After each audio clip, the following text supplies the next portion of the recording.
Facing the Fever, a story of faith and sacrifice by G.A. Henty. Updated and produced by Relearn Kids. Audio production and copyright by relearn.org in 2025. Read by Jake Phillips. Chapter 1. A Duty to Aid. Mr. Thompson, once the second mate of the whaling ship the Two Brothers, was recounting the tale of his last voyage on that ship to his three nieces. While in Singapore, on the return journey from the South Seas, the ship had taken on passengers, Mr. Williams, his wife, and daughter. Mr. Williams had spent 20 years as a missionary among the Papuans. On their way home, they had been caught in a hurricane near the Malay Islands, where they were attacked by the Malay people, but managed to drive them off. After sharing the story of that engagement, Mr. Thompson continued. For the next 10 days, the breeze remained steady and favorable. The ship was finally making progress, and hope began to rise that our bad luck had passed and we were in for a fast, comfortable journey home. 10 days after leaving the island, the lookout reported seeing a small ship in the distance. With a light breeze at our back, we quickly closed the distance to the ship. "What could she be doing, Mr. Wilson?" the captain asked. "She's got nothing above her topsails, yet she must see that we're catching a breeze." "Can't make her out, sir," Mr. Wilson replied. He grabbed his binoculars from the companion and raised them to his eyes. "Her flags and banners are reversed, sir," he exclaimed. "She's in distress." We sailed closer, and the captain steered the ship into the wind, coming within 100 yards of the ship. At first, we saw no one on deck, but then a man's head appeared above the ship walls. "What's the matter?" the captain called out. "We've got fever on board. The captain and both first and second mates are dead. There are only 7 of us left alive, and 2 of them are sick. For God's sake, help us!" The men had shown themselves brave enough during their fight with the Malays, but now, standing by the ship walls and watching the strange vessel, not one of them failed to shrink back when they heard that call for help. And no wonder, for when the Indian fever strikes a ship, there's no telling what might happen. We saw white faces on deck, too, and I'm sure there wasn't a man among us who didn't feel a cold fear run through him. "What are we to do?" the captain said quietly, more to himself than to us. At first, no one spoke. Then Mr. Williams said, "Our duty is clear. God has brought us here to help them, and whatever the risk, we must face it. We cannot sail away and leave them to die." "It's a terrible choice to have to make," the captain said gruffly. "I'm responsible for the lives of all on board this ship, passengers and crew. I know what these fevers are. They go right through a ship.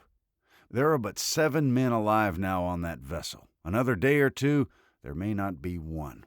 If we have dealings with them, their fate may be ours." "We are all in God's hands," the ship's pastor said quietly. "I have over and over again risked the lives of my dear ones in his service, and I'm ready to do so again.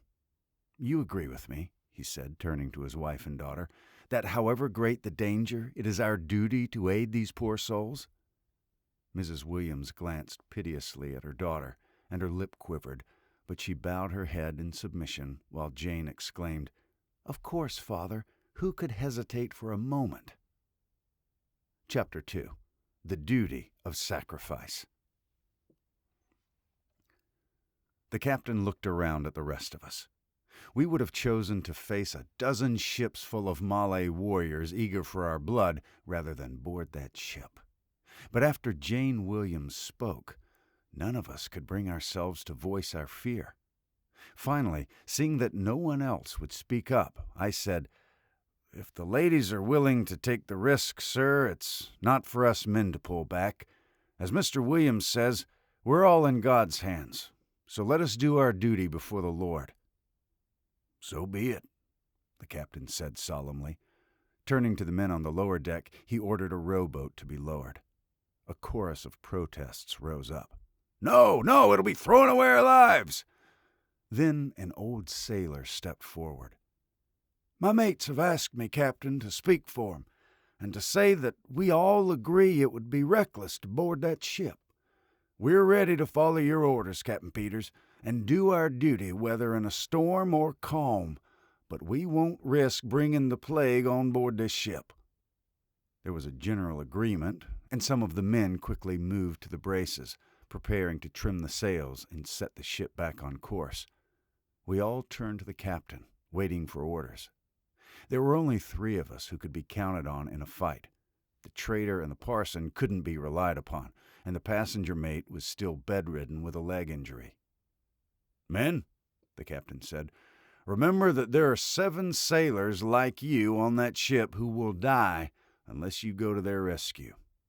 Think about how you would feel if you were in their shoes and a ship came into sight, only to sail away and leave you to perish." "If it comes down to this, sir," the spokesman said, "chances are they'll die either way, whether they stay there or come aboard. It's not a matter of saving their lives, because they might not survive anyway. We'd be throwing away our lives for nothing." The captain might have agreed with them. There was no point in forcing the issue, as we were outnumbered. He turned slightly, seemingly about to say no more, when Jane Williams stepped forward to the rail. "Men," she said, "my father has told me so much about English sailors, how brave they are, how willing they are to risk their lives for others, that I can't believe you would really sail away and abandon these poor people. My father, mother, and I are ready to face the risk. Surely you will do the same." The men stood silent for a moment, then, one by one, turned away, unable to meet her pleading gaze. But I could see they were still determined not to risk bringing the plague aboard. The sailor spoke a few words to his mates before turning back to her. "There's not a man on this crew, miss," he said, "who wouldn't do anything for you.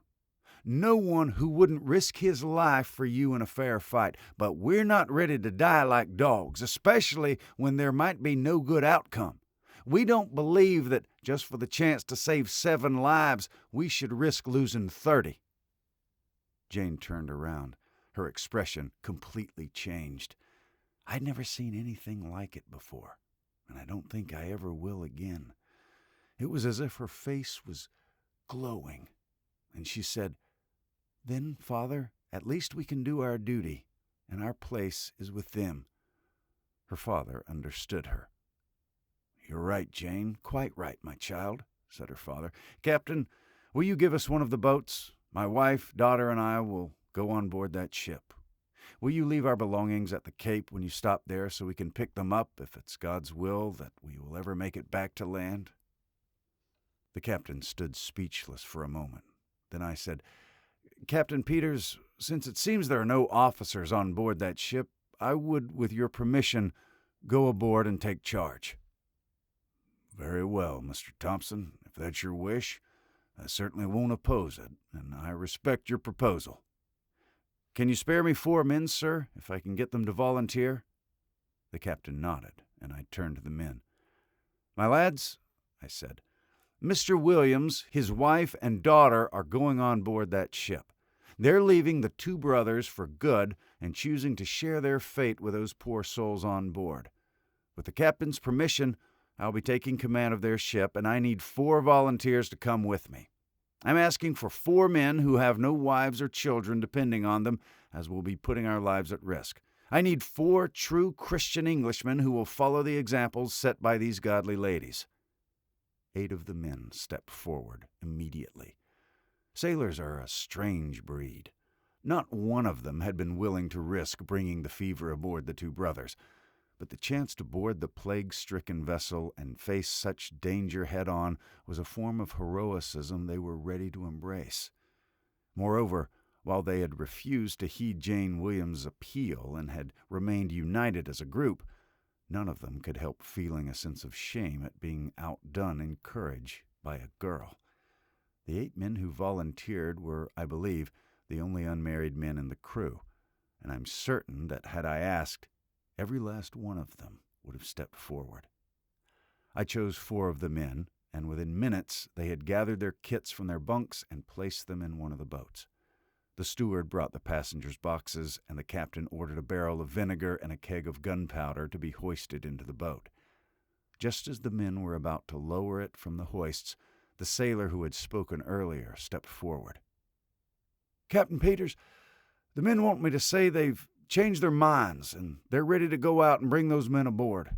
It's not in nature for men to stand by and let themselves be outdone by two women." We had a brief discussion, but Mr. Williams pointed out that the original plan was best. Only those going aboard the ship were at risk, while if the men were brought to the two brothers, the entire crew could be exposed. "Thank you, men, for your offer," Mr. Williams said after we had talked it through, "but the other plan is clearly the best. I ask each of you to pray to Almighty God that He will protect us in this task we undertake for His sake." The clergyman removed his hat, as did every man on board, and you could have heard a pin drop as he prayed. Then those who were to go took their places in the boat, and as the captain handed in the ladies, every man stood bareheaded. Not a word was spoken. I don't think anyone could find the strength to speak. I gave the order, the boat was lowered, and the falls unhooked. "God bless you all," the captain said, his voice breaking, almost into tears.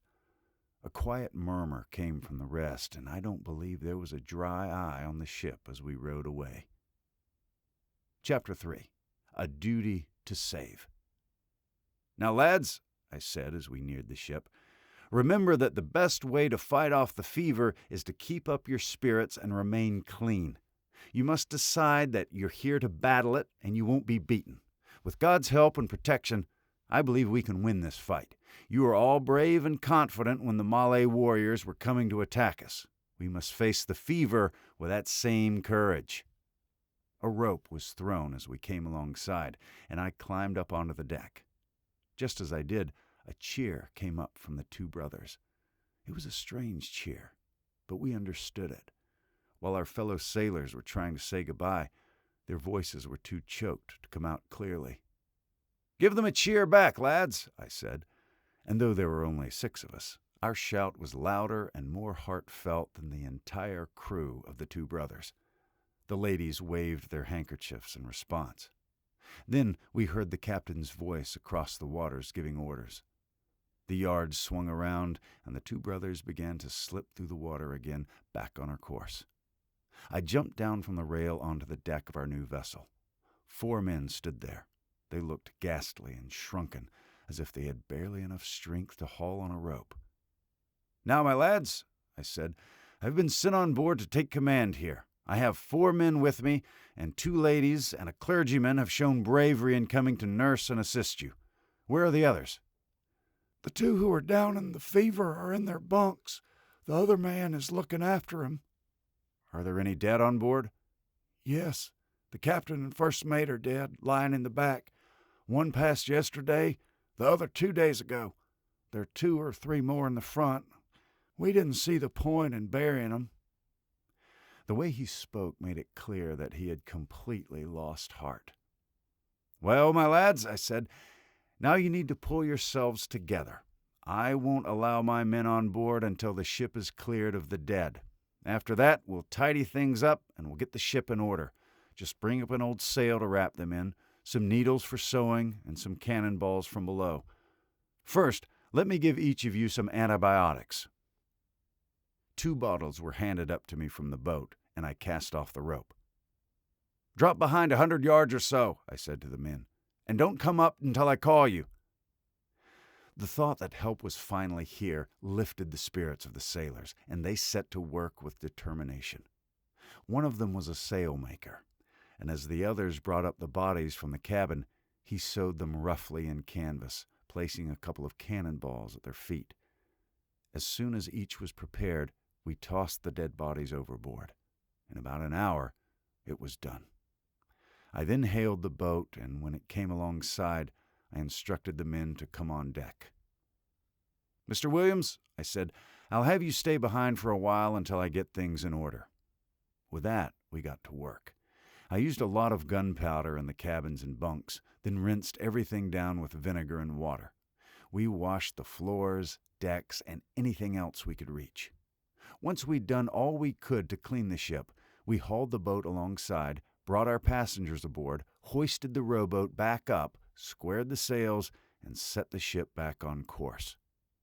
We set up an awning and brought the 2 sick men out of their bunks, slinging cots for them elsewhere. The 2 ladies immediately took charge of them.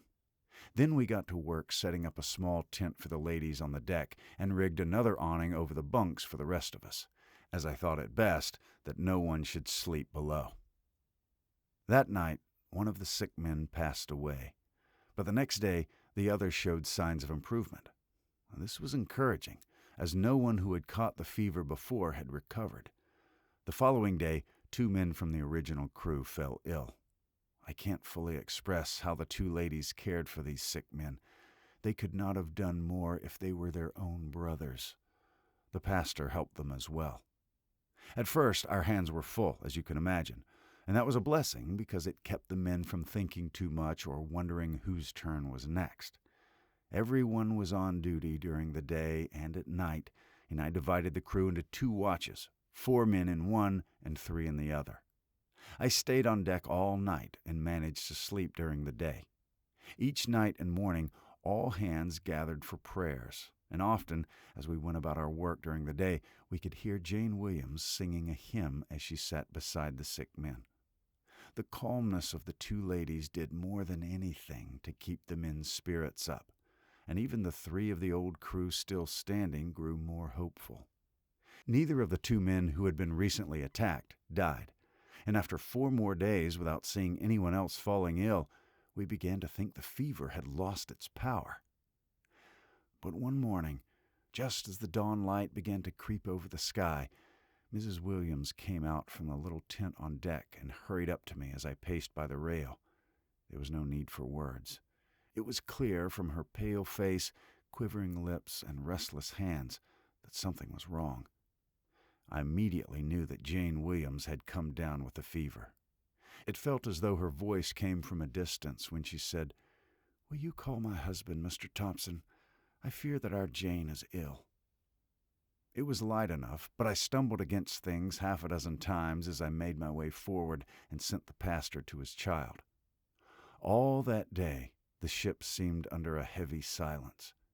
The men moved without saying a word, and I'm certain that not one of them would have hesitated to give his life for hers.